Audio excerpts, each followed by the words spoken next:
Siguruhin mong masarap iyang niluluto mo, Winifreda. 10 taon na kayong kasal ni Mateo, pero hanggang na ngayon, amoy rugby at supot ng kahoy pa rin iyang mga kamay mo. Ginagawa ko po ito para sa negosyo natin, Dita Graciela, para may maipandagdag sa gastusin sa bahay at sa mga luho ninyo ni Felicia. Luho? Aba, nakalimutan mo na ba kung sino ang nagpakain sa'yo nung ulila ka na? Utang na loob mo sa pamilyang ito ang lahat ng meron ka ngayon. Mahiya ka naman sa asawa mo. Baka humanap ng iba yan dahil sa itsura mong palaging losyang. Ginagawa ko ang lahat para sa pamilyang ito, Dita. Ako ang nagbabayad ng lahat ng utang, pati ng buong pag-aaral ng anak ninyo sa medisina. Huwag mong isumbat sa akin ang kakarampot mong pera. Pamilya tayo. Tungkulin mong ibigay ang hinihingi ko para kay Felicia. Matuto kang tumanaw ng utang na loob at ilipat mo na ang titulo ng lumang lupa sa kapatid mo. Ang bawat salitang binitawan ni Doña Graciela ay tila mga kalawanging patalim na tuwirang ibinaon sa dibdib ni Winifreda. Naiwan siyang nakatayo sa gitna ng kusina, hawak ang sandok habang pinapanood ang palayong likod ng kanyang tiyahin.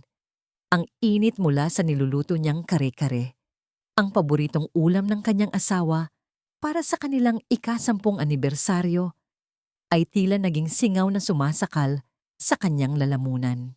Sanay na siya sa ganitong uri ng pagtrato. Simula nang ampunin siya ng pamilya Ramos, ang salitang utang na loob ay naging isang mabigat na tanikala na nakapulupot sa kanyang leeg. Ibinigay niya ang lahat, ang kanyang kabataan, ang kanyang pawis sa pagtatayo ng negosyo ng handicraft, maging ang pagpapatira sa kanyang tiyahin at pinsang si Felicia sa ilalim ng iisang bubong upang masuklian ang di umano'y kabutihan ng mga ito. Inisip niya na sapat na ang pagmamahal ng kanyang asawang si Mateo upang pagtakpan ang lahat ng pang-aabuso ng kanyang mga kaanak. Huminga ng malalim si Winifreda. Pinunasan niya ang panginginig ng kanyang mga kamay sa kanyang apron. Kailangan niyang maging matatag. Ngayong gabi ay selebrasyon ng kanilang pagmamahalan ni Mateo. Naglakad siya papalapit sa pasilyo, patungo sa sala upang tawagin ang kanyang asawa. Ngunit ang kanyang mga hakbang ay dahan-dahang bumagal hanggang sa tuluyang huminto. Mula sa siwang ng bahagyang nakabukas na pinto ng aklatan, narinig niya ang mga tinig na tuluyang dudurog sa nalalabing piraso ng kanyang kaluluwa. Kailan mo ba hihiwalayan ang babaeng amoy pandikit na yan, Mateo? 10 taon na akong naghihintay. Bago pa kayo ikasal, tayo na. Ang boses ay malambing, puno ng pag-angkin. Boses ng kanyang pinakamamahal na pinsang si Felicia. Konting tiis na lang, babe. Kailangan ko lang makuha ang buong kontrol sa negosyo niya at mapapirma siya sa transfer of rights. Alam mo namang ikaw lang ang mahal ko. Nakakasawa ng magtago sa sarili nating bahay. Ang galing niyang magpanggap na perpektong asawa, nakakasuka. Shh! Huwag ka nang umiyak. Nasilayan ni Winifreda mula sa awang ng pinto ang paghaplos ni Mateo sa pisngi ni Felicia. Tignan mo nga, kahit itong panyong pilit niyang binorda para sa akin, mas bagay na pamunas ng pawis mo. Wala siyang kwenta kumpara sa'yo. Hindi makahinga si Winifreda. Parang nilamukot ng isang dambuhalang kamay ang kanyang puso. Ang panyong iyon, ang panyong may burdang letrang M na pinagpuyatan niya ng ilang gabi. Ang panyong naging dahilan kung bakit napuno ng tusok ng karayom ang kanyang mga daliri. Ngayon ay ginagamit ng kanyang asawa upang punasan ang leeg ng babaeng nakikipagtalik dito sa loob mismo ng kanyang pamamahay. 10 taon. Isang dekada ng pagkukunwari.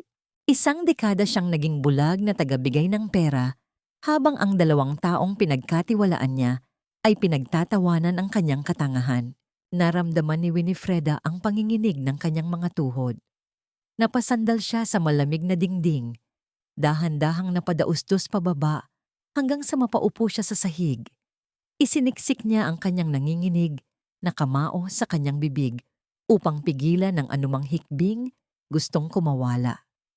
Ang sakit ay tila asidong gumagapang sa kanyang mga ugat. Pakiramdam niya ay binalatan siya ng buhay. Lahat ng sakripisyo, lahat ng paglunok ng pride, lahat ng paghihirap para mabigyan sila ng magandang buhay, lahat ng yon ay isa lamang malaking ilusyon. Tinapakan nila ang kanyang pagkatao, ninakaw nila ang kanyang buhay, at ang ginamit nilang sandata ay ang mismong kabutihan niya. Sa gitna ng kanyang tahimik na pagkadurog, isang maliit at maiinit na kamay ang dumampi sa kanyang balikat. "Mama, bakit po may tears ka?" Napatingala si Winifreda. Nakatayo sa kanyang harapan ang 7 taong gulang niyang anak na si Leo. Yakap-yakap ang isang lumang stuffed toy. Ang mga inosenteng mata ng bata ay puno ng pag-aalala. Sa pagkakataong yon, parang may kung anong malamig at matigas na bagay ang namuo sa dibdib ni Winifreda. Tinitigan niya ang mukha ng kanyang anak. Paano lalaki si Leo sa isang bahay na puno ng mga ahas? Paano niya hahayaang tawaging pamilya ng kanyang anak ang mga taong umubos sa pagkatao ng kanyang ina? Nawala ang panginginig ng kanyang mga kamay. Pinalitan ito ng isang nakapangingilabot na katahimikan. Pinunasan ni Winifreda ang kanyang mga luha gamit ang likod ng kanyang palad at ngumiti ng tipid sa anak. "Wala ito, anak." Napuwing lang si Mama dahil sa pagluluto. Hinaplos niya ang pisngi ni Leo. Hindi siya magiging isang biktima na iiyak at magmamakaawa. Hindi siya magwawala para lamang palabasin nilang siya ang baliw. Kung gusto nila ng laro ng pagkukunwari, ibibigay niya ito sa kanila. Ngunit siya na ngayon ang magiging tagadikta ng bawat galaw sa chessboard. Biglang umilaw ang screen ng cellphone sa loob ng bulsa ng kanyang apron. Kinuha niya ito at nakita ang isang mensahe mula sa isang hindi kilalang numero. "Huwag kang pipirma ng kahit anong papeles bukas." Kumunot ang noo ni Winifreda. Walang pangalan, walang anumang paliwanag. Ngunit tila kumpirmasyon ito sa lahat ng kasamaang natuklasan niya ngayong gabi. May malaking binabalak ang kanyang asawa at hindi siya papayag na magtagumpay ito. Tumayo si Winifreda. Inayos niya ang gusot sa kanyang damit. Itinuwid niya ang kanyang likod at huminga ng malalim upang ibaon ang natitirang emosyon sa pinakasulok ng kanyang isipan. Isinuot niya ang pinakaperpektong maskara ng isang mapagmahal na asawa at tiyaga. Naglakad siya patungo sa hapagkainan. Hinawakan niya ang sandalan ng isang upuan at dahan-dahan itong hinila. Ang matinis na pagkiskis ng kahoy na silya sa sahig ang bumasag sa katahimikan ng bahay. Umalingaw-ngaw hanggang sa aklatan kung saan nagtatago ang mga taksil. Sa pinakamatamis at pinakamalambing na tono ng boses na kaya niyang gawin, tinawag niya sila. "Mateo, Felicia, Dita, kakain na. Halina kayo, buong pamilya natin ngayon." Ang matinis na pagkiskis ng kahoy na silya sa sahig kagabi ay tila umalingaw-ngaw sa pandinig ni Winifreda hanggang sa sumapit ang panibagong umaga. Nakaupo siya sa kabisera ng hapagkainan, pinagmamasdan ng mga taong masayang nagsasalo sa almusal na siya mismo ang naghanda. Ang hangin sa loob ng silid kainan ay tila naging isang makapal na usok ng pagkukunwari na unti-unting sumasakal sa kanyang baga. "Happy anniversary, Hon," malambing na bati ni Mateo bago ito lumapit at humalik sa kanyang pisngi. Kinailangan ni Winifreda na kagatin ang loob ng kanyang pisngi upang pigilan ang sarili na punasan ng bahaging nadikitan ng labi ng asawa.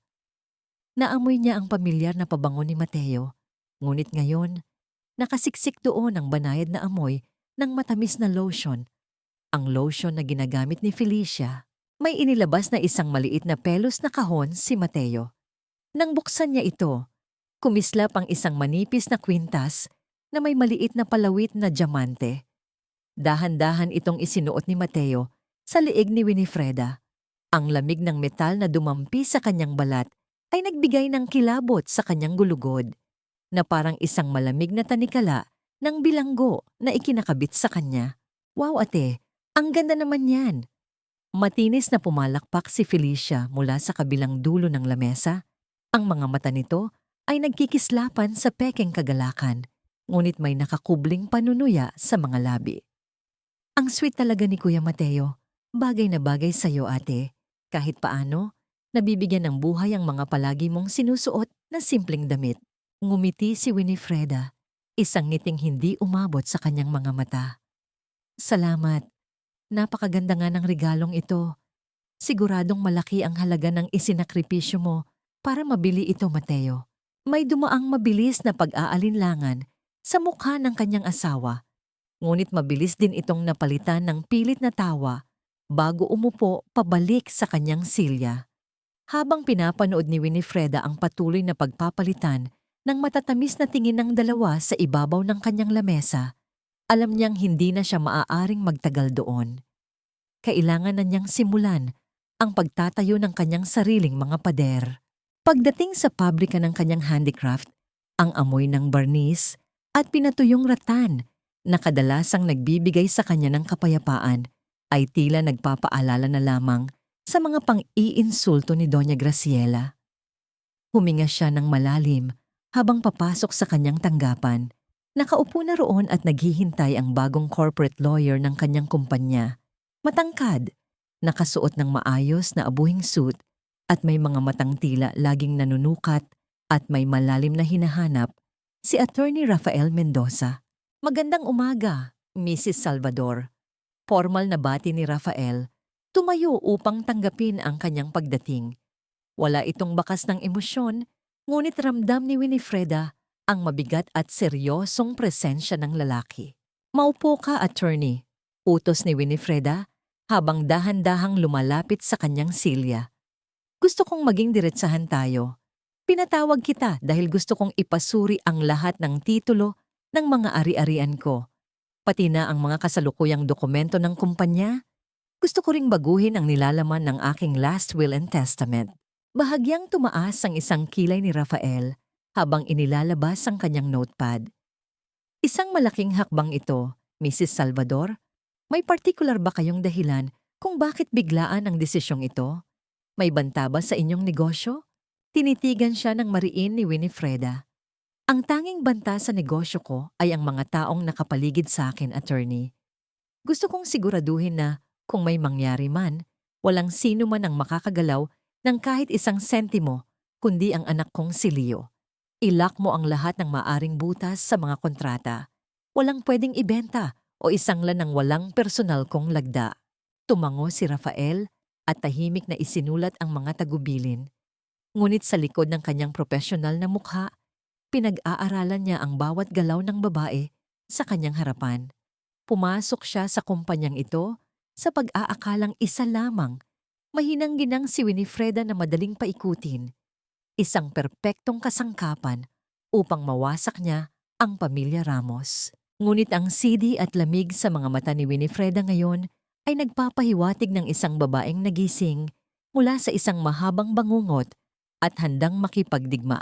Nang matapos ang kanilang pag-uusap at naiwan si Rafael sa loob ng conference room upang ayusin ang kanyang mga gamit, binuksan niya ang kanyang katad na pitaka. Mula sa pinakaloob na bulsa nito, kinuha niya ang isang tupi at naninilaw ng litrato.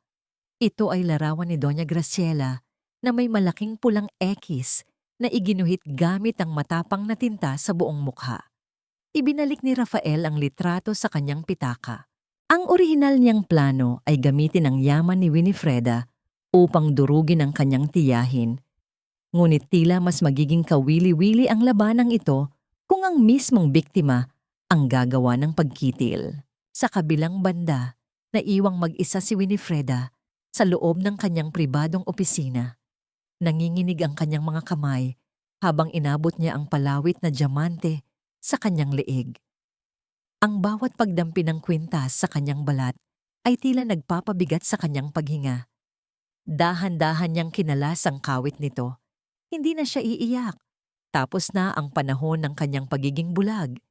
Kinuha niya ang kwintas na yon, binuksan ang pinakamalalim na drawer ng kanyang lamesa at walang pag-aalinlangang itinapon ang alahas sa loob, bago ito uzmahin ng mahigpit ng kandado. Upang ilihis ang kanyang isipan mula sa sakit, kinuha ni Winifreda ang makapal na folder ng financial report na kakapadala lamang ng kanilang bangko. Sinimulan niyang basahin ang bawat pahina, ang bawat numero na sumisimbolo sa kanyang mga pawis at sakripisyo. Ngunit nang umabot siya sa pahina ng kanilang emergency fund reserve, nanlamig ang buong katawan niya. Tumigil ang paggalaw ng kanyang mga mata. Sa ibaba ng pahina, may nakatala na isang dambuhalang halaga na hinugot mula sa pondo noong nakaraang buwan pa.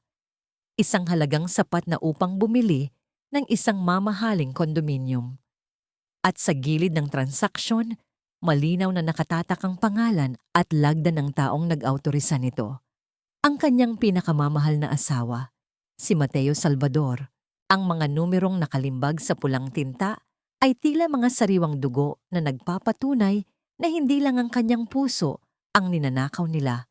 Unti-unti na rin nilang inuubos ang kinabukasan ng kanyang anak. Ang nagbabagang pulang kulay ng mga numero sa bank statement ay tila nakatatak pa rin sa isipan ni Winifreda nang marating niya ang pinto ng kanilang bahay. Hawak niya ang makapal na sobre ng dokumento. Ang kanyang dibdib ay mabilis ang pagbaba at pagtaas, habang pinipilit na pakalmahin ang nagwawalang emosyon sa kanyang loob. Bago pa man niya maihakbang ang kanyang mga paa patungo sa hagdan upang hanapin si Mateo, isang matalas na tinig ang bumasag sa kanyang konsentrasyon mula sa sala. Mabuti naman at dumating ka na, Winifreda. Kanina ko pa hinihintay ang balita tungkol sa aplikasyon ng loan para sa klinik ng pinsan mo. Bungad ni Doña Graciela habang nakaupo sa malambot na sofa. May hawak itong plato ng mangga na kanina pa hiniwa ni Winifreda at iniwan sa refrigerator bago siya pumasok sa trabaho. Habang nagsasalita, walang pakialam na binalatan ng matanda ang prutas. Hinahayaang pumatak ang malagkit na dilaw. Nakatas nito sa pristine na salaming lamesa na ilang oras na pinaghirapang linisin at pakintabin ni Winifreda. Ang madidikit na balat ng mangga ay talong-talo na itinapon ni Graciela nang direkta sa ibabaw ng lamesa na parang hindi nakikita ang dumi na ginagawa nito. Medyo gipit ang cash flow ng kumpanya ngayon, Dita Graciela. Mahinahong sagot ni Winifreda. Pinagmamasdan ng dumi sa lamesa na tila simbolo ng kung paano binalasubas ng pamilyang ito ang kanyang buhay. Marami tayong bayarin sa mga supplier ng ratan at kailangan din nating mag-ipon para sa darating na buwis. Agad na nagbago ang mukha ng matanda. Ibinaba nito ang tinidor ng may puwersa. Lumikha ng matalim na tunog sa plato. Gipit, isang maliit na pabor lang para sa kapatid mo, may dahilan ka agad. Nakalimutan mo na ba kung paano ko ibinenta ang huling piraso ng gintong hikaw ko para lang may pambayad ka sa unang rehistro ng negosyo mo nung nagsisimula ka pa lang? Ngayong ikaw na ang nakatapak sa ginhawa, naging maramot ka na. Buti pa si Felicia, makuha lang ang unang sweldo niya sa ospital. Binilhan agad ako ng mamahaling bitamina. Ikaw puro rason. Hindi naman po sa ganoon, Dita. Anong hindi? Utang na loob mo sa akin ang buhay mo, Winifreda. Kung hindi kita kinupkop nung mamatay ang mga magulang mo, baka kung saang estero ka na pinulot. Tungkulin mong tulungan ang pinsan mo dahil pamilya tayo. Huwag mong ipagkait sa kanya ang pagkakataong umasenso. May problema ba rito? Isang pamilyar na boses ang sumingit mula sa pinto. Si Mateo. Agad na lumapit ang lalaki sa kinaroroonan nila. Ang mukha ay puno ng pag-aalala na tila isa siyang tagapagtanggol ng kapayapaan. Inakbayan niya si Winifreda at hinalikan ang gilid ng kanyang ulo, isang paghaplos na nagdulot ng kilabot sa balat ng ginang. Hon, narinig ko ang usapan niyo. Alam kong medyo gipit ang siyong ngayon, pero baka naman pwede nating gawan ng paraan. Pakiusap ni Mateo sa isang malambing na tono. Naisip ko, bakit hindi natin i-mortgage muna ang lumang bodega sa likod ng pabrika? Maliit lang naman na loan yon. Para lang ito sa klinik ni Felicia at para na rin sa katahimikan ni Tita. Ayaw mo namang magkasakit si Tita dahil sa stress, di ba? Tinitigan sila ni Winifreda. Ang kanyang asawa at ang kanyang tiyahin na magkasabwat sa pagpiga ng kanyang lakas at yaman. Sa ilalim ng kanyang tila natatalong ekspresyon, naalala niya ang mga dokumentong inihanda ni Rafael kaninang umaga. Yumuko si Winifreda, pinilit na magpalabas ng isang mahabang buntong hininga at pinunasan ng sulok ng kanyang mga mata na tila may luhang nangingilid. Kung iyan po ang sa tingin niyo ang pinakamabuti, sige po, pipirmahan ko ang papel ng mortgage. Isang mabilis na ngiti ng tagumpay ang sumilay sa mga labi ni Mateo at Doña Graciela. Agad na inilabas ni Mateo ang mga dokumento na tila ba kanina pa ito nakahanda sa kanyang bag. Mabilis na lumagda si Winifreda. Ang hindi alam ng dalawa, ang dokumentong pinirmahan niya ay naglalaman ng isang nakatagong sugnay na sadyang isiningit ni Rafael. Isang kasunduan na ang anumang sangla sa ari-arian ng kumpanya ay nangangailangan ng opisyal na corporate seal at pagpapatibay ng lupon ng mga direktor na si Winifreda lamang ang may hawak ng solong kapangyarihan. Ang bangko ay magdedeklara ng depekto sa aplikasyon sa susunod na linggo. Ngunit sa ngayon, hahayaan muna niyang isipin ng kanyang asawa na nagtagumpay ito sa panluloko. Nang sumapit ang gabi, nagpunta si Winifreda sa kanyang silid-tulugan habang natutulog na si Leo. Ang mahinang pagyanig ng kanyang telepono sa ibabaw ng malambot na kama ay kumuha sa kanyang atensyon. Walang tunog, tanging ang liwanag lamang ng screen ang nagpakita sa pangalan ni Rafael. Sinagot niya ito. Attorney, Mrs. Salvador, bulong ng boses sa kabilang linya, malamig ngunit may tiwala. Nailipat ko na ang mga natitirang pondo ng emergency fund sa isang escrow account sa ilalim ng pangalan ni Leo. Bukas na bukas, magsisimulang makatanggap si Mateo ng mga abiso ng kakulangan sa pondo mula sa bangko. Magsisimula na siyang magpanik. Salamat Rafael, sagot ni Winifreda. Bago niya maibaba ang telepono, isang malalim na pagdududa ang gumapang sa kanyang isipan. Rafael, bakit mo ito ginagawa ng napakabilis? Bakit parang mas masigasig ka pa kaysa sa akin na durugin sila? Natahimik ang kabilang linya ng ilang segundo bago sumagot si Rafael gamit ang isang tila bulong na boses. Dahil ang mga taong hindi marunong tumanaw ng utang na loob at gumagamit ng pamilya para manira ng buhay, ay hindi nararapat na magkaroon ng kahit anong kapayapaan. Matulog ka na, Winifreda. Ibinaba ni Winifreda ang telepono. Tinitigan ng kisame habang pinalulutang ang mga tanong sa kanyang isip. Sino ba talaga si Rafael Mendoza? At ano ang kanyang tunay na motibo sa likod ng labanang ito? Naramdaman ni Winifreda ang biglang pagkatuyo ng kanyang lalamunan. Tumayo siya upang pumunta sa kusina at kumuha ng isang basong tubig. Dahan-dahan ang kanyang mga hakbang sa madilim na koridor, iniiwasang lumikha ng anumang ingay, nagigising kay Leo. Habang dumadaan siya sa tapat ng opisina ni Mateo, napansin niya ang isang manipis na guhit ng liwanag na lumalabas mula sa ilalim ng pinto. Lalapit sana siya upang patayin ang ilaw na baka naiwan lamang na bukas, ngunit napatigil siya nang marinig ang mahihinang bulong mula sa loob. Sumilip si Winifreda sa awang ng pinto.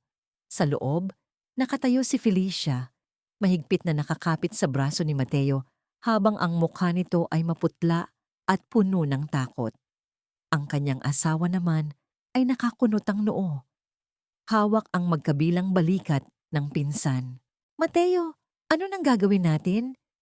Bulong ni Felicia, ang boses ay nanginginig sa takot. Delayed na ako ng 2 linggo. Sa tingin ko, buntis ako. Napatakip ng bibig si Winifreda sa dilim habang naririnig ang tunog ng pag-atras ng mga hakbang ni Felicia sa loob ng silid dahil sa biglang pagkabigla ng kanyang asawa. Naging tila isang sementeryo ang hapagkainan ng gabing iyon. Ang nag-iisang liwanag mula sa aranya ay nagpapabigat lalo sa anino ng bawat isa. Nakayuko si Felicia sa kanyang silya, ang mga palad ay nakatakip sa kanyang mukha habang ang kanyang mga balikat ay marahas na umaangat at bumabagsak dahil sa kanyang pag-iyak. Buntis ako, Dalawang salita na bumagsak sa gitna ng hapag na tila isang sumabog na granada. Ngunit para kay Winifreda, ito ay isang katotohanang nauna na niyang nalaman.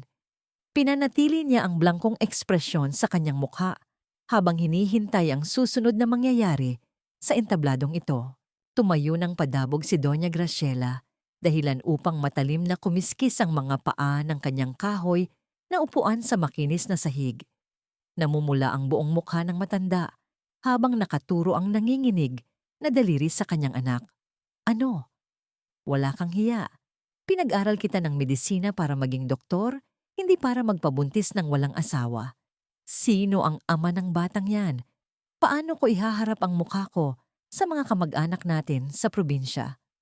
Isang kasamahan kong doktor sa ospital, humihikbing sagot ni Felicia. Ang boses ay pilit na pinapaawa. Pero nang malaman niyang nagbunga ang nangyari sa amin, bigla na lang siyang nag-resign at nagtago. Isang mabilis na pag-ikot ng sikmura ang naramdaman ni Winifreda dahil sa galing ng paggawa ng kwento ng kanyang pinsan. Ngunit ang mas nakasusuka ay nang tumayo ang kanyang asawang si Mateo upang gampanan ang papel ng isang mabuting bayaw. Lumapit si Mateo at hinawakan ang braso ni Doña Graciela upang pakalmahin ito. Tita, tama na po. Walang maitutulong ang galit ninyo ngayon. Pamilya tayo. Sa oras ng ganitong problema, dapat tayong magtulungan. Hindi natin pwedeng itaboy si Felicia na nasa ganyang kalagayan. Habang nagsasalita si Mateo, nahuli ng mga mata ni Winifreda ang mabilis at patagong pagpapalitan ng tingin ng dalawa. Ang palihim na pagpapasalamat sa mga mata ni Felicia at ang tahimik na pag-aalo sa mga mata ng kanyang asawa. Tila ba silang dalawa lamang ang tao sa mundong iyon at ang lahat ng nakapaligid sa kanila ay mga tanga. Ngunit ang rurok ng kawalang hiyaan ay hindi pa pala natatapos. Dahan-dahang binitawan ni Graciela ang kanyang anak at lumapit kay Winifreda. Kinuha ng matanda ang mga kamay ni Winifreda at mahigpit itong hinawakan. Ang init ng palad ng tiyahin ay tila apoy na nakapapaso sa balat ng ginang. Winifreda, anak, nagbago ang tono ng matanda, naging malambot, naging mapang-usig. Kupkupin ninyo ni Mateo ang bata kapag nailabas na ito. Palabasin natin na kayo ang tunay na magulang para na rin maisalba ang dangal ng pamilya natin. Tutal, hirap ka na namang sundan si Leo, di ba? Isipin mo na lang na biyaya ito para magkaroon ng kapatid ang anak mo. Napatigil ang pag-ikot ng mundo ni Winifreda. Ang hangin sa kanyang baga ay tila biglang hinigop palabas. Ang babaeng ginamit ang kanyang pera, tinirhan ang kanyang bahay, at inagaw ang kanyang asawa. Ngayon ay inuutusan siyang angkinin ang bunga ng kanilang kababuyan at palakihin ito bilang sarili niyang dugo at laman. Habang isinusumbat pa ang kanyang kahinaan bilang isang ina. Hinablot ni Winifreda ang kanyang mga kamay mula sa pagkakahawak ng matanda. Hindi siya nakapagsalita. Wala siyang maitugon dahil pakiramdam niya ay umaakyat na ang lahat ng asido sa kanyang lalamunan. Tumalikod siya nang walang pasabi at mabilis na naglakad patungo sa banyo. Isinara niya ang pinto at ininlak ito. Binuksan niya ang gripo sa pinakamalakas nitong agos. Ang malakas na buhos ng tubig sa lababo ang naging panangga sa bawat hikbing kumawala sa kanyang mga labi. Kumapit siya sa gilid ng porselanang lababo, pilit na ibinabaon ang kanyang mga daliri hanggang sa mamula at halos magdugo ang kanyang mga palad. Nasusuka siya. Nasusuka siya sa pandidiri sa kanyang asawa, sa kanyang tiyahin, at sa sarili niyang naging biktima ng kanilang laro. Sa gitna ng kanyang pagkawasak, naramdaman niya ang panginginig ng kanyang telepono sa loob ng bulsa. Kinuha niya ito at nakita ang pangalan ni Rafael. Pinunasan niya ang kanyang mga mata, huminga ng malalim upang patagin ang kanyang boses at sinagot ang tawag. Hello, attorney. Pilit niyang pinatatag ang tono, ngunit hindi sapat ang pagkukunwari. Mula sa kabilang linya, narinig ni Rafael ang panginginig at ang bahagyang pagsinghap sa dulo ng bawat salita ni Winifreda. Natahimik ang lalaki ng ilang sandali. Nawala ang formal at malamig na tono ng isang abogado nang muli itong magsalita. Umiiyak ka ba, Winifreda? Ang boses ni Rafael ay mababa, may bahid ng pag-aalala at galit na hindi para sa kanya, kundi para sa mga taong nanakit sa kanya. Hindi na napigilan ni Winifreda. Ang pader na itinayo niya buong araw ay gumuho sa harap ng isang taong hindi niya lubusang kilala, ngunit nag-iisang nakakaalam ng kanyang lihim na laban. Isang mahaba at basag na pag-iyak ang isinagot niya sa telepono. Huminga ka, bulong ni Rafael. Tila ba nandoon siya sa loob ng banyo, nakatayo sa likuran niya at inaalo siya. Huwag mong sirain ang sarili mo para sa kanila. Ipinapangako ko sa'yo, Winifreda. Lilinisin ko ang mga basurang yan para sa'yo, hanggang sa wala silang matira, kahit kapiranggot na dangal. Ang mga salitang yon ay naging isang malamig na tubig na pumatay sa nag-aapoy na sakit sa dibdib ni Winifreda. Bago niya ibaba ang telepono, naalala niya ang isang detalye na nakita niya sa cellphone ni Mateo kaninang umaga nang hindi sinasadyang umilaw ang screen nito. Isang mensahe mula sa isang hindi kilalang numero na nagsasabing, "Kapag hindi mo sinagot ang tawag ko, sasabihin ko sa asawa mo ang lahat ng tungkol sa pasyente ko." Sino ang nagbabantang yon kay Mateo at anong kinalaman nito sa pekeng kwento ni Felicia? Pinatay ni Winifreda ang tawag. Tiningnan niya ang kanyang sarili sa salamin. Ang kanyang mga mata ay pugto. Ang kanyang buhok ay bahagyang magulo. Ngunit sa likod ng basag na anyong iyon ay isang kaluluwang naging mas matigas pa sa yelo. Naghilamos siya. Pinatuyo ang kanyang mukha gamit ang malinis na tuwalya at dahan-dahang inayos ang kanyang ngiti. Isang ngiti na hindi na nagmumula sa pag-ibig, kundi sa isang pagbabadya. Binuksan niya ang pinto ng banyo at naglakad pabalik sa hapagkainan. Nakatingin silang tatlo sa kanya, naghihintay ng kanyang hatol. Tumango si Winifreda at tinitigan ng diretso sa mga mata si Doña Graciela bago inilipat ang tingin kina Mateo at Felicia. "Tama po kayo, Dita Graciela," malambing at malamig na sagot ni Winifreda. "Pamilya tayo. Aalagaan natin si Felicia at ang bata sa sinapupunan niya ng buong husay. Sisiguraduhin kong matatanggap niya ang eksaktong pag-aalagang nararapat sa kanya." Ang malamig na ngiting yon ay tila napako sa kawalan, isang tahimik na pangakong magdadala sa kanila sa impyerno. Unti-unting naramdaman ng pamilya Ramos ang pagbabago sa ihip ng hangin sa loob ng tahanan ng mga Salvador. Ang mga pagbabagong ito ay hindi sinimulan ni Winifreda sa pamamagitan ng sigawan o pag-aamok, kundi sa isang malamig at kalkuladong paghigpit ng sinturon. Nang hapong iyon, umupo si Doña Graciela sa hapagkainan, nakakunot ang noo at halos magsalubong ang mga kilay habang tinititigan ang mga nakahain sa lamesa. Wala na ang malalaking hipon, wala na ang paborito nitong inihaw na baboy, at wala na rin ang sariwang prutas na madalas umapaw sa kanilang hapag. Sa halip, isang malaking mangkok ng nilagang talbos ng kamote at ilang piraso ng tuyong isda ang sumalubong sa kanyang paningin.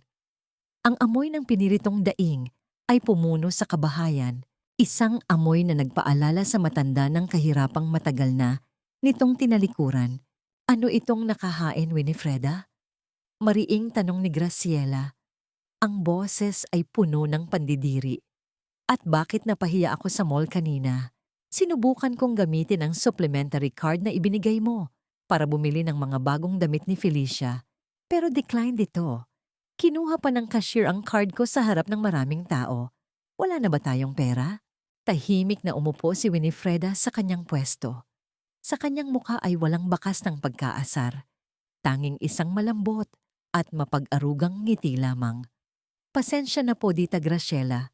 Ipinasara ko muna ang mga credit cards natin. Gaya nga po ng sinabi ko noong nakaraan, nalulugi ang pabrika. At ngayong nalaman nating nagdadalang tao si Felicia, Kailangan nating magtipid. Bawat sentimo ngayon ay dapat ilaan natin para sa kinabukasan ng bata sa kanyang sinapupunan. Hindi ba't pamilya tayo? Sama-sama tayo sa hirap at ginhawa. Halos mabilaukan si Felicia sa narinig, habang si Graciela ay namula sa matinding galit dahil wala itong maibato pabalik sa mga salitang ginamit ni Winifreda mula sa sarili nitong pangongonsensya. Ang marahas na pagkiskis ng tinidor ni Graciela sa kanyang plato ay lumikha ng nakangingilong ingay na tila nagpapahayag ng kanyang matinding pagkadismaya. Sa kabila ng ingay at panlilisik ng mata ng matanda, nanatiling kalmado si Winifreda. Kinuha niya ang nag-iisang piraso ng laman ng isda na walang tinik. Dahan-dahan at maingat niyang inilagay iyon sa ibabaw ng kanin ng kanyang anak na si Leo bago marahang ginulo ang buhok ng bata. Ang mumunting sandaling iyon ng pag-aruga ng isang ina ay nanatiling dalisay, malayo sa lason, na pilit inihahasik ng mga taong nakapaligid sa kanila. Habang nagaganap ang labanan sa hapagkainan, ibang uri naman ng paghihirap ang nararanasan ni Mateo sa mga oras na iyon. Nakatayo siya sa harap ng teller sa loob ng isang pribadong bangko. Ang noo ay pinagpapawisan sa kabila ng malakas na aircon ng establishmento. Sir Mateo, humihingi po kami ng paumanhin. Formal na paliwanag ng empleyada ng bangko habang ibinabalik ang kanyang withdrawal slip. Naka-freeze po ang inyong account. May kautusan po mula sa corporate lawyer ng kumpanya ninyo na isailalim sa legal review ang lahat ng inyong joint at emergency funds. Hindi po kayo makakapaglabas ng kahit magkano hanggat walang direktang lagda ng misis ninyo. Umawang ang mga labi ni Mateo. Pilit niyang pinanatili ang kanyang disenteng imahe, ngunit ang kanyang mga kamay ay nanginginig sa inis nang kunin niya ang papel. Kinapan niya ang kanyang pitaka. Halos said na ito. Wala na siyang perang mapagkukunan para sa kanyang mga lihim na luho at pangako sa kanyang kerida. Ang matibay na pundasyon ng kasinungalingan na binuo niya sa tulong ng pera ni Winifreda ay unti-unti nang nadudurog. Pagbalik ni Mateo sa bahay, sinalubong siya ng bulong-bulungan sa sala. Naroon si Tita Lourdes, ang kinikilalang reyna ng mga tsismis, sa kanilang angkan, na abalang nakikipag-usap kay Doña Graciela habang ngumunguya ng murang biskwit na inihain ng kasambahay. Hindi nila napansin na nakatayo si Felicia, malapit sa hagdan, tahimik na nakikinig sa kanilang usapan. Graciela, alam mo ba? Mahinang bulong ni Tita Lourdes, inilalapit ang mukha sa kausap. Nakita ko si Mateo kahapon sa isang sikat na jewelry store, tumitingin ng mamahaling hikaw na diamante. Ang ipinagtataka ko, may kasama siyang babae, at nakakasiguro akong hindi si Winifreda yon. Iba ang buhok at masyadong bata. Nanlaki ang mga mata ni Graciela, ngunit mabilis na iniba ang usapan upang protektahan ang sikreto ng anak.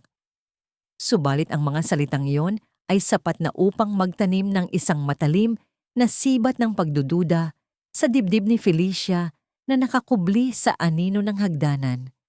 Kung hindi sa kanya binibili ang alahas na yon, at lalong hindi para kay Winifreda, na tinanggalan na ng karapatan sa yaman ng asawa, sino ang babaeng iyon? Nang gabing iyon, pumasok si Felicia sa lihim na silid ni Mateo.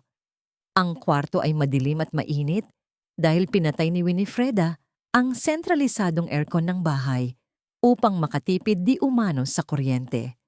Sumalubong kay Felicia ang nakatalikod at balisang si Mateo na patuloy sa pagtingin sa mga papeles mula sa bangko. Mateo, kailangan ko ng pera. Diretsahang bungad ni Felicia, ang boses ay matigas at mapilit. Kailangan kong magpa-check up sa isang pribadong klinika na walang makakakilala sa akin at gusto ko ring bumili ng mga bagong damit dahil sumisikip na ang mga palda ko. Hindi ko kayang tiisin ang pagpapakain ng asawa mo ng mga tuyong isda sa akin. Lumingon si Mateo. Ang mukha ay gusot dahil sa matinding stress. Wala akong pera ngayon, Felicia. Na-freeze ang mga account natin. Naghihinala na siguro ang abogado ni Winifreda sa mga nailabas kong pondo. Magtiis ka muna. magtiis. Tumaas ang boses ni Felicia. Ang kanyang pagdududa ay tuluyan ng sumabog. O baka naman inubos mo ang pera sa ibang babae? Narinig ko si Tita Lourdes. Sino yung kasama mo sa jewelry store kahapon? Habang nagtitiis ako sa amoy ng isda rito, namimili ka ng diamante para sa iba. Ano bang sinasabi mong baliw ka? Mariing asik ni Mateo. Lumapit upang patahimikin ang babae. Wala akong binibiling alahas. Pwede ba? Huwag mo nang dagdagan ang problema ko. Umalis ka muna sa harap ko bago pa tayo marinig ni Winnie. Hindi ako aalis hanggat hindi mo ibinibigay ang kailangan ko. Hinawakan ng mahigpit ni Felicia ang kuwelyo ng damit ni Mateo. Nagpupumilit at nagsisimulang maghisterikal. Pera mo iyon. Asawa mo siya, kaya may karapatan ka sa pera niya. Gumawa ka ng paraan, kundi ako mismo ang magsasabi kay Winnie na sa'yo ang batang ito. Ang mabigat at matunog na paglapat ng palad sa pisngi, ang tanging bumasag sa tensyon sa loob ng silid. Natahimik si Felicia. Napahawak siya sa kanyang mukha habang nanlalaki ang mga matang nakatingin sa lalaking pinag-alayan niya ng kanyang buong kabataan. Ang lalaking nangako ng paraiso sa kanya ay nakatayo ngayon doon, humihingal, at madilim ang mga mata dahil sa pagkakarating nito sa rurok ng kawalan ng pag-asa. Ang matibay na alyansa ng dalawang nagtaksil ay nagsimula ng magkapira-piraso dahil sa simpleng kawalan ng salapi na dating malayang dumadaloy mula sa kamay ng babaeng patuloy nilang nililinlang. Sa labas ng pinto, nakatayo si Winifreda sa gitna ng dilim. Isang tipid na ngiti ang sumilay sa kanyang mga labi bago siya tahimik na naglakad pabalik sa kanyang sariling kwarto. Iniiwan ng dalawang taong unti-unti nang naglalamunan ng buhay. Malamig ang hangin na pumapasok mula sa siwang ng bintana habang binubuksan ni Winifreda ang pinto ng kanyang malaking cabinet. Mayroon siyang mahalagang hapunan na dadaluhan kasama ang mga potensyal na mamumuhunan ng kumpanya. Isang gabing nangangailangan ng kanyang pinakamagandang kasuotan. Inabot niya ang bahagi kung saan nakasabit ang kanyang paboritong midnight blue na bestida, isang damit na sadyang tinahi para sa kanyang sukat. Ngunit tanging bakanting sabitan na lamang ang sumalubong sa kanyang mga kamay. Napakunot ang kanyang noo. Binuksan niya ang maliit na kahon ng alahas sa ibabaw ng kanyang tokador upang kunin ang pinakaiingatan niyang kwintas na gawa sa purong perlas, ang kaisa-isang pamana ng kanyang namayapang ina. Lalo siyang nanlamig nang makitang wala rin laman ang pilus na kahon. Ang kanyang pagtataka ay napalitan ng isang pamilyar na pag-ikot ng sikmura nang makarinig siya ng matinis at masayang tawanan mula sa ibaba ng hagdan. Dahan-dahan siyang bumaba. Ang bawat hakbang ay tila may pabigat habang sinusundan ang pinagmumulan ng ingay. Sa gitna ng sala, nakatayo si Felicia sa harap ng malaking salamin. Suot nito ang kanyang midnight blue na bestida na bahagyang banat sa bandang tiyan dahil sa lumalaking sinapupunan nito. At sa leeg ng kanyang pinsan, nakasampay ng buong pagmamalaki ang perlas ng kanyang ina. Napakaganda mo talaga, anak. Masiglang papuri ni Doña Graciela habang inaayos ang laylayan ng damit ni Felicia. Mukha kang tunay na donya. Bagay na bagay sa'yo ang mga mamahaling ganyan. Tignan mo, mas nagmukhang mayaman ang damit kaysa noong suot ng pinsan mo. Salamat, Mama. Feeling ko nga ang ganda-ganda ko ngayon. Pabebe at mapangakit na sagot ni Felicia habang ipinipilipit ang katawan upang makita ang sarili sa iba't ibang anggulo. Naramdaman ni Winifreda ang pag-akyat ng dugo sa kanyang ulo.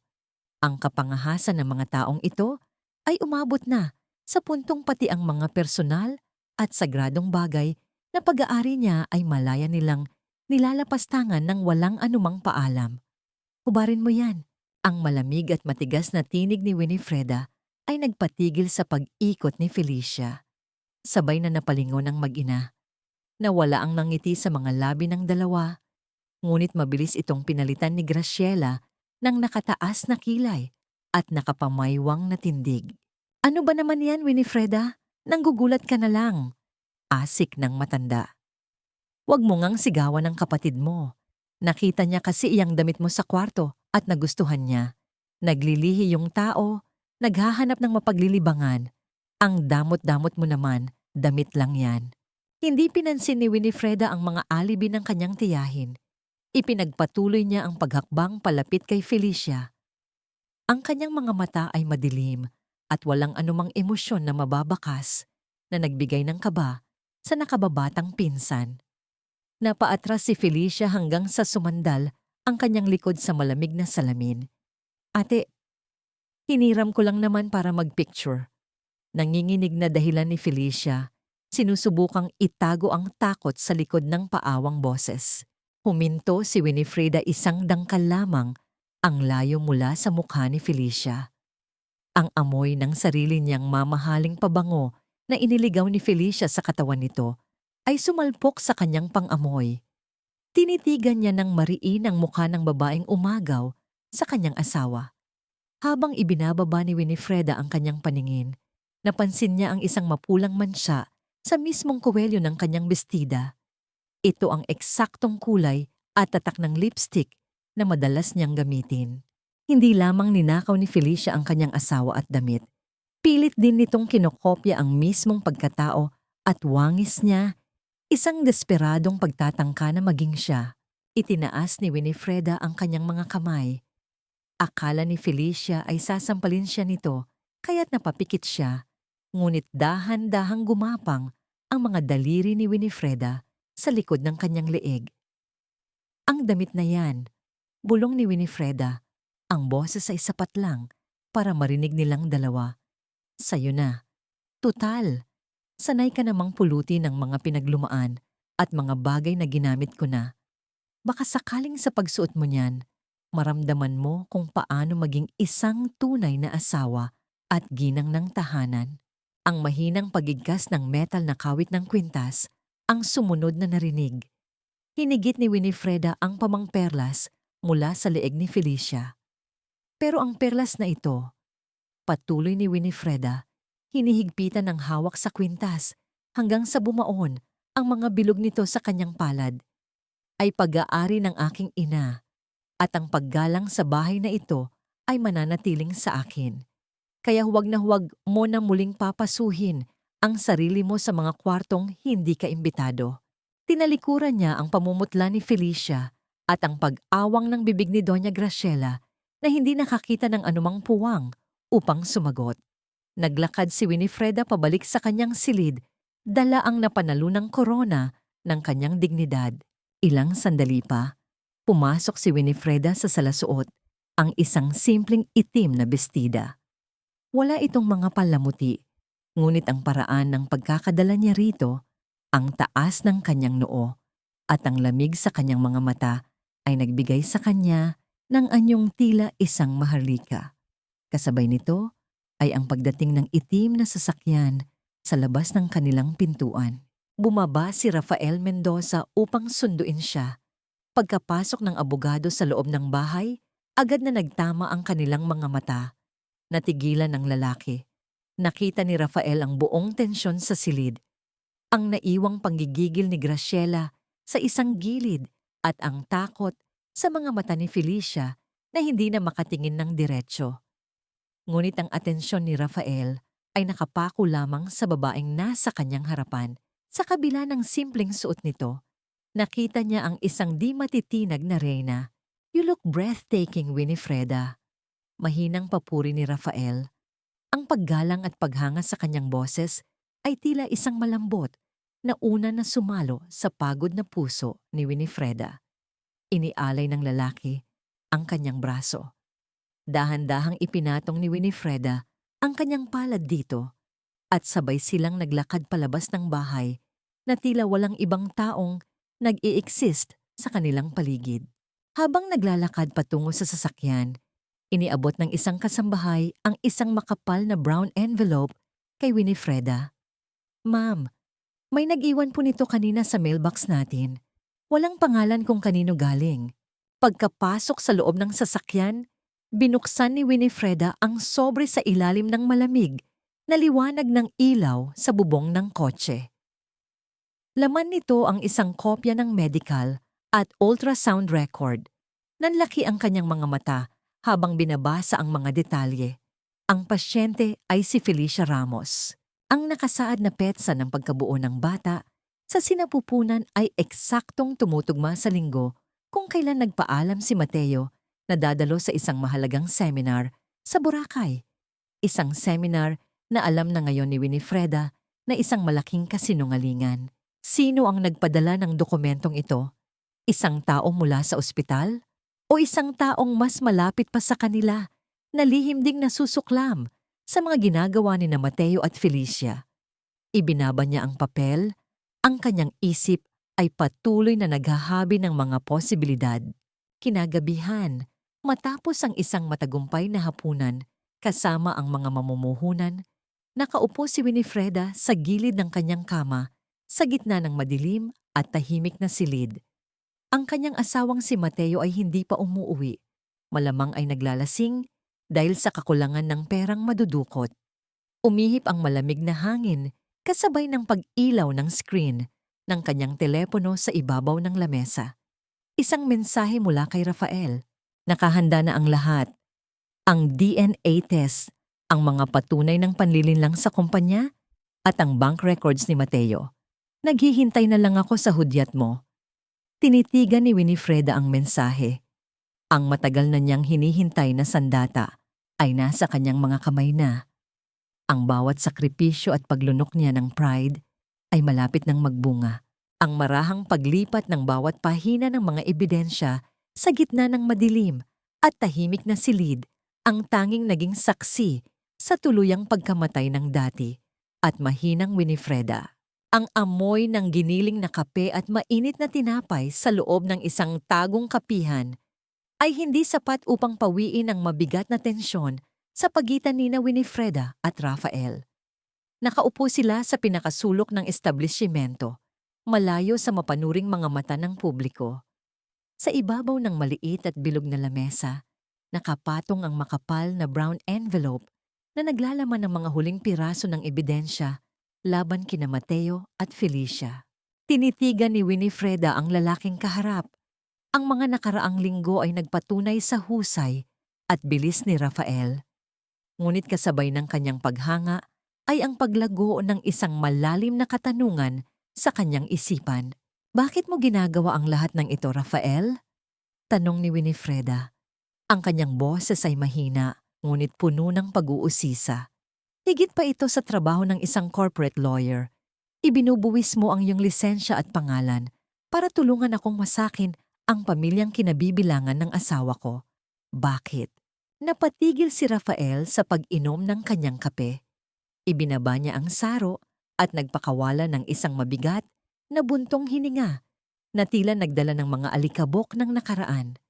Nawala ang formal at malamig na maskara ng isang abogado. Ang naiwan sa kanyang mga mata ay isang uri ng pamilyar na pighati na madalas ding makita ni Winifreda sa salamin. Hindi ako isang ordinaryong abogado na nagkataong nakuha mo, Winifreda. Panimula ni Rafael. Ang tono ay may bahid ng pait. Ang totoo kong pangalan ay Rafael Mendoza. Anak ako sa labas ng namayapang asawa ni Doña Graciela.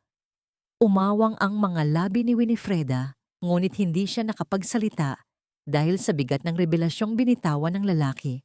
Noong bata pa ako, nalaman ni Graciela ang tungkol sa aming mag-ina. Patuloy ni Rafael, ang kanyang mga kamao ay nakakuyom sa ibabaw ng lamesa. Ginamit niya ang lahat ng kanyang pera, impluwensya at kapangyarihan upang sirain ang buhay ng nanay ko. Tinanggalan niya kami ng dangal hanggang sa mamatay ang ina ko sa matinding sakit at kahihiyan. Pumasok ako sa kumpanya mo dahil alam kong malapit ka sa pamilya Ramos. Ang orihinal kong plano ay gamitin ka, Winifreda. Gusto kong kunin ang tiwala mo, gamitin ang yaman mo, at durugin si Graciela ng unti-unti bilang ganti sa ginawa niya sa ina ko. Pakiramdam ni Winifreda ay binuhusan siya ng yelo mula ulo hanggang paa. Ang mundong pilit niyang itinatayo ay muling nayanig. Isa na naman bang pagtataksil? Isa na naman bang taong nagpapanggap na kakampi? ngunit may nakatagong patalim sa likuran.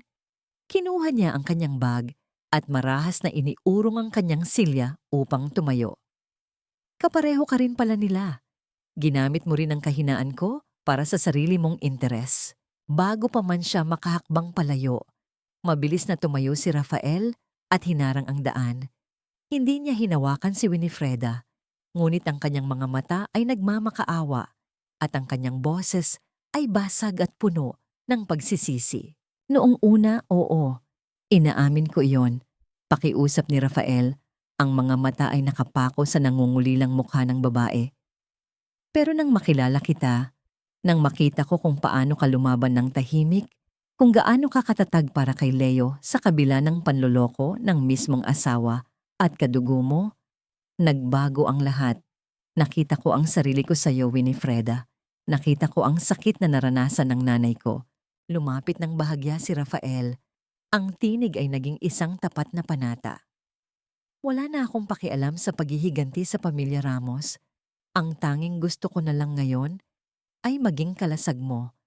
Hayaan mong tulungan kitang bawiin ang buhay na ninakaw nila sa iyo.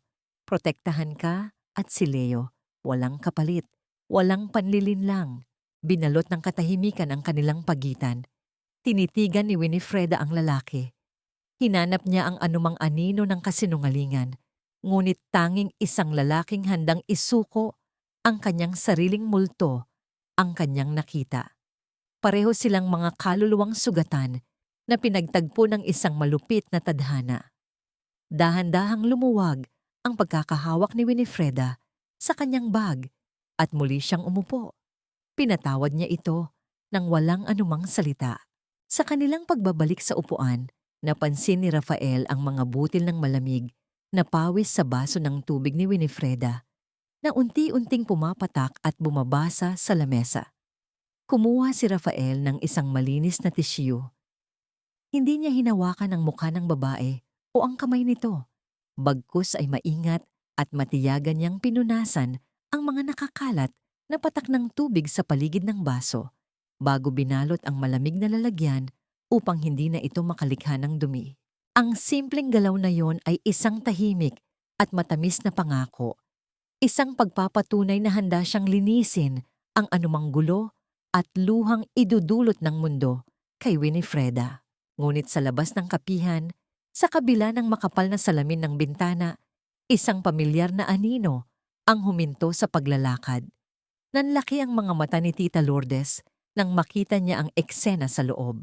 Nakita niya ang pagiging malapit ng dalawa, ang malalim na pagtititigan na walang anumang espasyo para sa pag-aalinlangan. Isang malisyosong ngiti ang gumuhit sa mga labi ng matanda.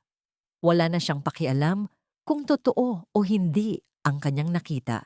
Ang mahalaga ay mayroon siyang bagong pasabog na ibabalita kay Doña Graciela upang masira ang reputasyon ng pamangkin nito. Nang makauwi si Winifreda ng hapong iyon, isang kakaibang sigla ang sumalubong sa kanya sa loob ng bahay. Abalang-abala ang mga kasambahay sa paglilinis ng mga antigong kasangkapan, habang si Doña Graciela ay may hawak na isang mahabang listahan at masayang nakikipag-usap sa telepono. Oo, ipapasundo ko kayo sa airport. Dapat kumpleto ang lahat ng matatanda at mga ninong ng pamilya. Malakas na wika ni Graciela sa kausap nito bago ibinaba ang tawag. Nang makita niya si Winifreda, isang matamis at pekeng ngiti ang sumilay sa kanyang mga labi. Winifreda, mabuti at nandito ka na, bungad ng matanda. Kinakausap ko ang mga kamag-anak natin mula sa probinsya. Dadalo silang lahat sa taunang grand fiesta natin ngayong weekend. At naisip ko, ito ang perpektong pagkakataon para formal mong i-anunsyo sa buong angkan ang pamana mo para sa batang idinadala ng kapatid mong si Felicia. Ililipat mo sa pangalan niya ang buong pag-aari ng Shuong, hindi ba? Bilang regalo ng isang mabuting tiyahin, tinitigan ni Winifreda ang matanda. Nauunawaan niya ang laro. Gagamitin ni Graciela ang presensya ng buong angkan upang ipitin siya. Sa kulturang Pilipino, ang pagtanggi sa harap ng mga nakatatanda ay isang malaking kahihiyan o hiya. Iniisip nilang Hindi siya makakapagkaila kung maraming matang nakatingin. Ngunit hindi nila alam, ito ang eksaktong entabladong matagal na niyang hinihintay. Napakagandang ideya, Dita Graciela. Sagot ni Winifreda, ang boses ay kalmado at may nakakubling lamig. Sisiguraduhin kong magiging isang gabing hindi malilimutan ng buong pamilya ang ibibigay kong regalo. Umakyat si Winifreda sa kanyang silid. Pagsara ng pinto, ang mataginting na pagtunog ng kalendaryo sa kanyang telepono ay umalingaw-ngaw sa tahimik na kwarto. Naghuhudyat ng isang papalapit na bagyo. Grand Fiesta. 3 araw na lang. Naging abala ang buong kabahayan ng mga Salvador sa mga sumunod na araw. Puno ng makukulay na banderitas ang bakuran at ang amoy ng inihaw na baboy at sari-saring kakanin ay pumailan lang sa hangin upang salubungin ang taunang Grand Fiesta ng angkan. Sa gitna ng lahat ng ingay at kaguluhan ay si Doña Graciela, nakatayo sa balkonahe at nag-uutos sa mga kasambahay na parang siya ang tunay na reyna ng mansyon. Ipinapabago niya ang ayos ng mga bulaklak, ipinapalit ang mga mamahaling kurtina at walang kahiyang ipinagmamalaki sa mga maagang dumating na bisita na ang lahat ng karangyaang ito ay inihanda bilang selebrasyon para sa magiging anak ni Felicia. Habang nagkukunwaring abala sa pag-aliw sa mga kamag-anak, nakaupo si Felicia sa isang malambot at sadyang inayos na silya sa gilid ng sala. Balot siya ng makapal na pampaganda upang itago ang kanyang namumutlang mukha at ang panginginig ng kanyang mga labi. Paminsan-minsan, palihim niyang hinihimas ang ibabang bahagi ng kanyang tiyan tuwing nakakaramdam siya ng matalim na pagkirot na tila may pinupunit sa kanyang sinapupunan. Nang makita niyang abala ang lahat sa pakikipag-usap, mabilis niyang inilabas mula sa kanyang maliit na bag ang isang banig ng gamot na walang anumang tatak o reseta. Uminom siya ng 2 piraso ng walang tubig. Pilit na nilulunok ang pait upang panandali ang patahimikin ang sakit. Hindi niya pwedeng sirain ang gabing ito, lalo na't ito ang mismong araw na pormal siyang tatanggap ng yaman mula kay Winifreda sa harap ng buong angkan. Sa kabilang dako, malayo sa ingay ng pagdiriwang at mga huwad ng ngiti, tahimik na nakaupo si Winifreda sa loob ng kanyang madilim na opisina. Hawak niya ang kanyang telepono. Isa-isang tinatawagan ang mga taong hindi kasama sa orihinal na listahan ng mga bisita ni Doña Graciela. Inimbitahan niya ang mga pangunahing mamumuhunan ng kanyang kumpanya, ang lupon ng mga direktor at maging ang mga lokal na mamamahayag na sumusubaybay sa industriya ng handicraft sa buong Cebu. Kasama rin sa mga inaasahang darating si Rafael Mendoza upang siguruhin ang legalidad ng bawat mangyayari. Ito na ang huling paghinga niya bago ang unos. Kailangan niya ng maraming saksi, hindi lamang para sa pagbagsak ng mga nagtaksil sa kanya, kundi para na rin sa paglilinis ng kanyang sariling pangalan. Nang sumapit ang gabi bago ang malaking selebrasyon, pumasok si Winifreda sa kwarto ng kanyang 7 taong gulang na anak na si Leo. Mahimbing na itong natutulog, yakap-yakap ang paborito nitong unan. Dahan-dahang naupo si Winifreda sa gilid ng kama upang hindi makaabala sa panaginip ng bata. Marahan niyang hinaplos ang malambot na buhok ni Leo.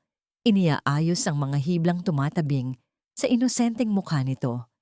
Sa gitna ng kanyang paghaplos, bahagyang gumalaw si Leo at mahigpit na ikinawit ang maliit nitong kamay sa hintuturo ng kanyang ina. Ang simpleng pagkapit na iyon sa kalagitnaan ng pagtulog ay nagbigay kay Winifreda ng isang tahimik ngunit makapangyarihang lakas na tila nagmula sa kalangitan.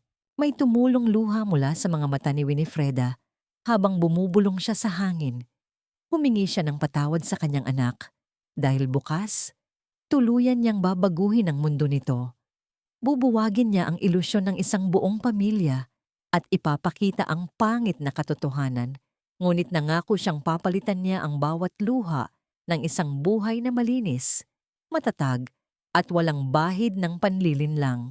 Ang mahinang pag-ikot ng busol ng pinto ang bumasag sa kanyang pagmumuni-muni.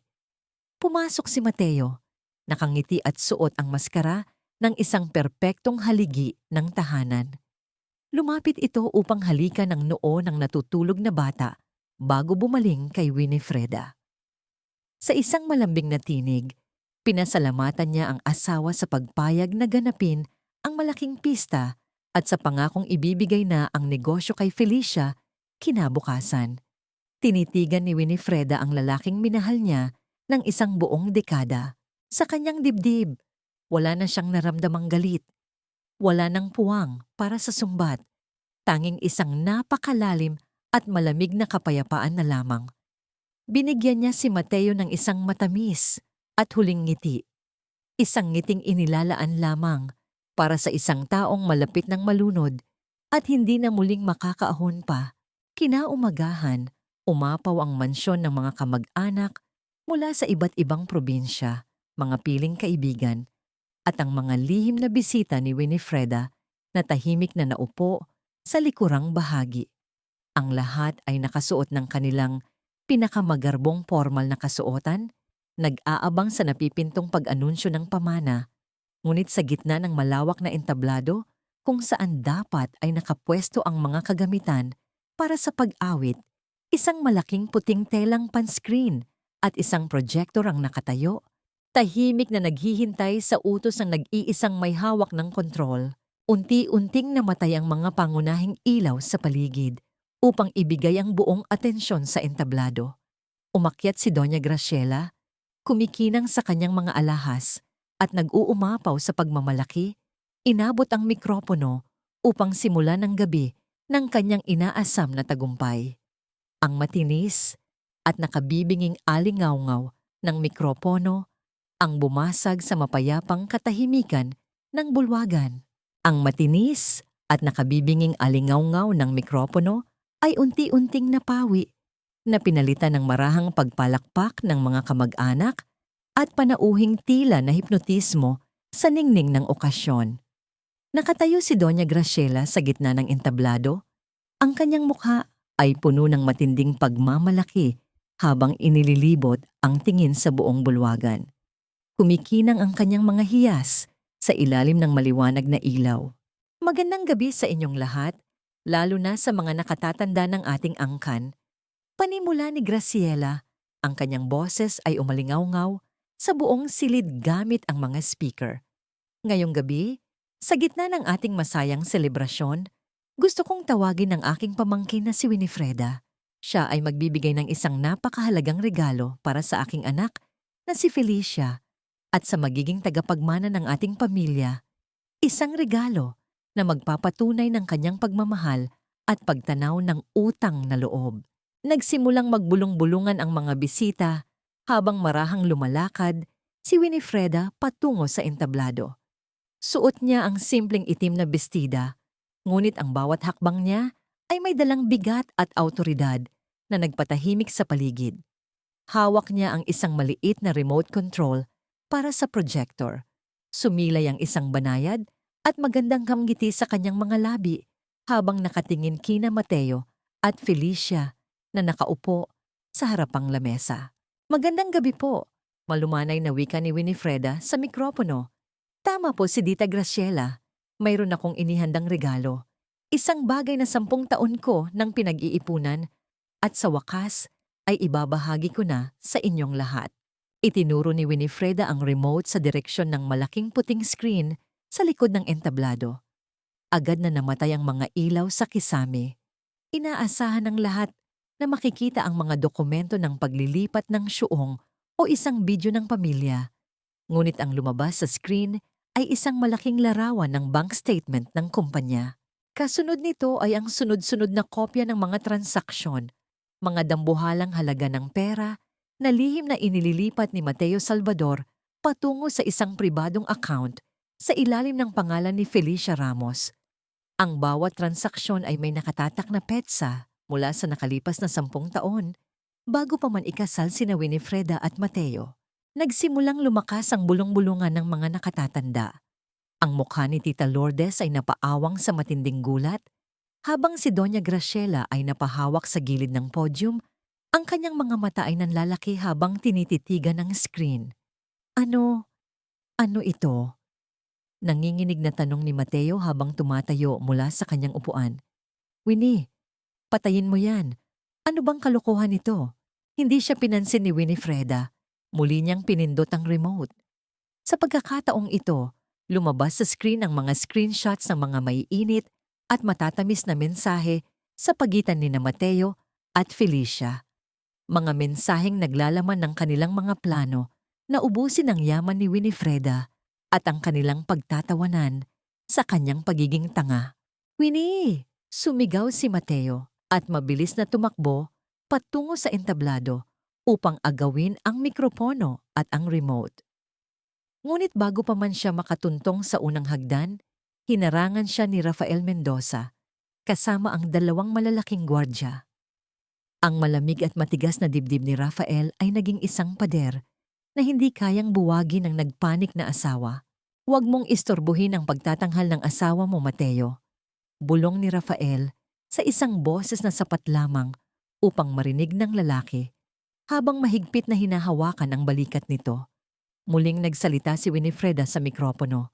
Ang kanyang boses ay nanatiling kalmado, malinaw at walang kahit anong bakas ng takot. Iyan po ang unang bahagi ng aking regalo. At para naman sa aking pinsan na si Felicia, na nagdadalang tao ngayon, pinindot ni Winifreda ang remote sa huling pagkakataon. Lumitaw sa screen ang opisyal na medical record at DNA paternity test na isinagawa kamakailan. Ang pangalan ng ama ng bata ay malinaw na nakasulat sa opisyal na dokumento ng klinika, Mateo Salvador. Ang batang dinadala ng aking pinsan ay hindi sa isang strangherong doktor. Dinala ni Winifreda ang kanyang paningin sa nanginginig na si Felicia. Ito ay anak ng aking asawa. 10 taon na silang nagtataksil sa akin sa ilalim ng sarili kong bubong. At ngayong gabi, sa harap ng buong angkan at ng batas, idinedeklara ko ang aking opisyal na pakikipag-divorce kay Mateo, ang pagbawi sa lahat ng ari-ari ang ninakaw nila sa akin, at ang pagpapalayas kina Doña Graciela at Felicia sa aking tahanan bago sumikat ang araw bukas. Isang dambuhalang alon ng kahihiyan at ingay ang bumalot sa buong bulwagan. Ang mga matatanda ng pamilya ay napapatayo. Ang ilan ay napapahawak sa kanilang ulo dahil sa tindi ng kahihiyan o hiya na dinala ng iskandalong ito sa kanilang pangalan.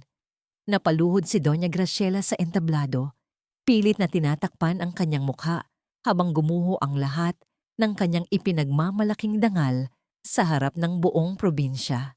Nang makitang wala na siyang kawalan, nagpumiglas si Mateo mula sa hawak ng mga gwardya at gumapang patungo sa paanan ni Winifreda sa ibabaw ng entablado. Winnie, please, patawarin mo ako. Nabigla lang ako, nagkamali ako. Isipin mo si Leo, isipin mo ang pamilya natin. Tinitigan siya ni Winifreda mula sa kanyang kinatatayuan. Kinuha niya mula sa bulsa ng kanyang itim na bestida ang isang maliit na bagay. Ito ang panyong may burdang letrang M na pinagpuyatan niyang burdahin. Ang panyong ginamit ni Mateo upang pamunas ng pawis ni Felicia. Walang kahit isang luha ang pumatak mula sa mga mata ng ginang. Walang pag-aalinlangan niyang ibinato ang maruming panyo ng direkta sa mukha ng kanyang lumuluhang asawa bago marahang tumalikod. Ngunit sa gitna ng matinding kaguluhan at sigawan ng mga tao, isang matinis at mahabang hiyaw ng sakit ang pumailan lang mula sa harapang lamesa. Napalingon ang lahat kay Felicia. Nakahawak ang dalawa niyang kamay sa kanyang tiyan habang nakabaluktot ang kanyang katawan sa sahig. Ang kanyang puting bestida ay dahan-dahang nabubura ng isang madilim at pulang mantsa ng dugo na mabilis na gumagapang pabababa sa kanyang mga hita. Ang kanyang mga mata ay nanlalaki sa matinding takot habang nakatingin sa kanyang ina at kay Mateo na tila humihingi ng tulong na walang sinumang makapagbigay. Nagsimula ang pag-atake ng kanyang panganganak ng maaga dahil sa matinding stress at takot. Habang ang mga tao ay nagkakagulo sa loob ng bulwagan, ang malayong tunog ng sirena ng ambulansya na unti-unting lumalapit ay nagsimulang gupitin ang kadiliman ng gabi. Ang matinis na sirena ng ambulansya ay dahan-dahang humina nang marating nila ang malamig at sementadong pasilyo ng ospital. Ang amoy ng alcohol at chlorine ay sumalubong kay Winifreda habang nakatayo siya sa tabi ng pintuan ng emergency room. Ang pulang ilaw sa ibabaw ng pinto ay nagbabala ng panganib, habang sa loob ay naririnig ang nagmamadaling mga hakbang ng mga nurse at doktor. Ilang sandali pa, bumukas ang pinto at lumabas ang isang doktor na may hawak na clipboard. Ang mukha nito ay puno ng labis na pag-aalala. Kailangan po ng agarang operasyon. Seryosong pahayag ng doktor. Masyadong maaga ang panganganak ng pasyente dahil sa matinding stress at may panloob na pagdurugo. Delikado ang lagay ng ina at ng sanggol. Kailangan po ng pirma ng asawa o sino mang pinakamalapit na kamag-anak upang masimulan ang pag-oopera ngayon din. Agad na napatingin ang doktor kay Mateo. Ngunit ang lalaking hinarap ang buong pamilya kagabi upang ipagtanggol ang kanyang kirida ay napaatras. Namumutla si Mateo. Ang kanyang mga mata ay nanlilisik sa takot. Hindi ko pwedeng pirmahan yan. Nanginginig na tanggi ni Mateo. Pilit na itinatago ang kanyang mga kamay sa kanyang bulsa. Hindi ko siya legal na asawa. Paano kung magkaroon ng komplikasyon? Baka idemanda ako ng pamilya niyo kapag may mangyaring masama sa kanya. Huwag niyo akong isali sa pananagutang ito. Mateo! Gulat at galit na sumigaw si Doña Graciela. Lumapit ang matanda sa doktor, ngunit nang iabot sa kanya ang panulat, marahas na nanginginig ang kanyang mga kamay. Ayoko rin. Paano kung mamatay ang anak ko sa kamay ko? Winifreda, Winifreda, ikaw ang pumirma. Ikaw ang may pera. Ikaw ang may kakayahan. Sa gitna ng kanilang kawalang hiyaan at kaduwagan, dahan-dahang humakbang si Winifreda palapit sa doktor. Tinitigan niya si Mateo na hindi makatingin sa kanya at si Graciela na basag na ang boses sa pag-iyak. Nakita ng lahat kung gaano kahina at kahunghang ang mga taong nagtangka siyang sirain. Kinuha ni Winifreda ang itim na panulat mula sa doktor. Ipinatong niya ang clipboard sa ibabaw ng malamig na metal na lamesa. Matatag at walang anumang pag-aalinlangan, iginuhit niya ang bawat linya ng kanyang lagda sa ibabaw ng puting papel. Ang mabilis at malalim na pagbaon ng tinta sa dokumento ay naging huling selyo ng kanyang kapangyarihan. Nilagdaan niya ang kaligtasan ng kanyang pinsan, hindi dahil sa kahinaan, kundi dahil siya ay isang salbador, isang babaeng may sapat na lakas upang magpasya sa buhay at kamatayan ng mga taong nagtaksil sa kanya. Lumipas ang 3 mahabang oras ng paghihintay. Ang pagpatay sa pulang ilaw sa ibabaw ng pinto ng operating room ang bumasag sa katahimikan ng pasilyo. Lumabas ang doktor, tinatanggal ang kanyang maskara at bahagyang ngumiti. Ligtas po silang dalawa. Maayos ang naging operasyon, bagaman kailangang manatili ng sanggol sa incubator ng ilang linggo. Nang marinig ang balita, tila nawalan ng lakas si Doña Graciela. Bigla siyang lumuhod sa harap ni Winifreda, humahagulgol habang hinahawakan ang laylayan ng itim na bestida ng pamangkin. Patawarin mo ako, Winifreda. Patawarin mo ako. Napakasama ko sa'yo. Niligtas mo ang anak ko kahit na sinubukan namin kayong sirain ni Mateo. Maraming salamat, anak. Maraming salamat. Tinitigan siya ni Winifreda mula sa kanyang kinatatayuan. Ang kanyang mga mata ay nanatiling walang emosyon, parang isang malalim na balon na natuyo na ng panahon. Huwag kang lumuhod sa harap ko, Dita Graciela. Malamig na wika ni Winifreda. Dahan-dahang inaalis ang dulo ng kanyang damit mula sa maruming palad ng matanda. Niligtas ko si Felicia hindi dahil pinatawad ko na kayo. Niligtas ko siya dahil ayokong mamatay siya ng ganoon kadali. Gusto kong mabuhay siya upang harapin ang bawat araw ng kanyang buhay na may dalang kahihiyan. Gusto kong sa bawat pagising niya, maalala niyang ang kanyang hininga at ang hininga ng kanyang anak ay utang niya sa babaeng tinangka niyang sirain. Iyan ang magiging habambuhay ninyong parusa. Tinalikuran niya ang humihikbing matanda. Naglakad si Winifreda patungo sa lobby ng ospital kung saan naghihintay si Rafael Mendoza. Karga-karga ang natutulog na si Leo. Nang makita siya ni Rafael, binigyan siya nito ng isang banayad at tapat na ngiti. Kinuha ni Winifreda ang kanyang anak mula sa bisig ng abogado. Sabay silang naglakad patungo sa pinto ng ospital. Sa pagbukas ng glass door, sumalubong sa kanila ang unang sinag ng bukang liwayway. Ang maligamgam na sinag ng umaga na nagbigay liwanag sa kanyang payapang mukha ay naging hudyat ng kanyang tuluyang paglaya mula sa nakaraan. Tumingala si Winifreda sa langit habang hawak ang kamay ng kanyang anak at kasabay ang lalaking handang maging kanlungan niya sa bagong simula. Lumipas ang 3 taon na parang marahang agos ng tubig sa ilog. Unti-unting tinangay ang mga tuyong dahon at ang mga abo ng nakaraang bagyo upang bigyang daan ang pagsibol ng mga bagong halaman.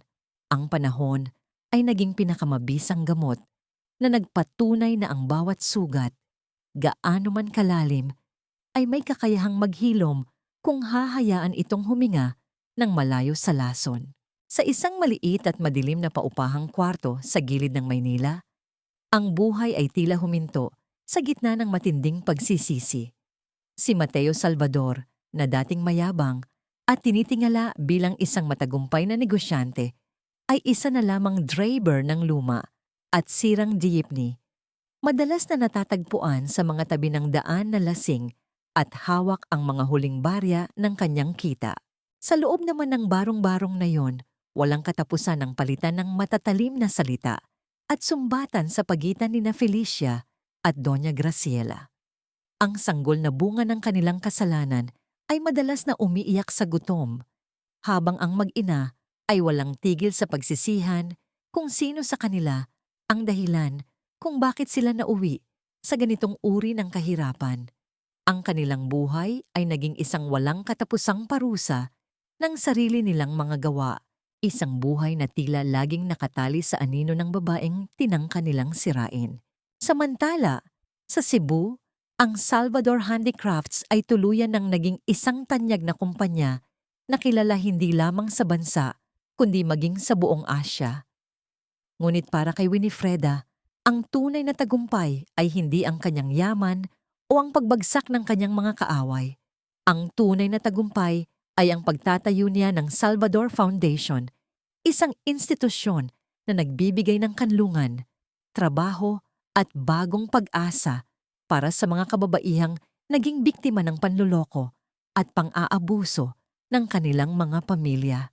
Nang tanungin siya minsan ng isang mamamahayag kung napatawad na ba niya ang mga taong sumira sa kanyang nakaraan, ngumiti lamang si Winifreda.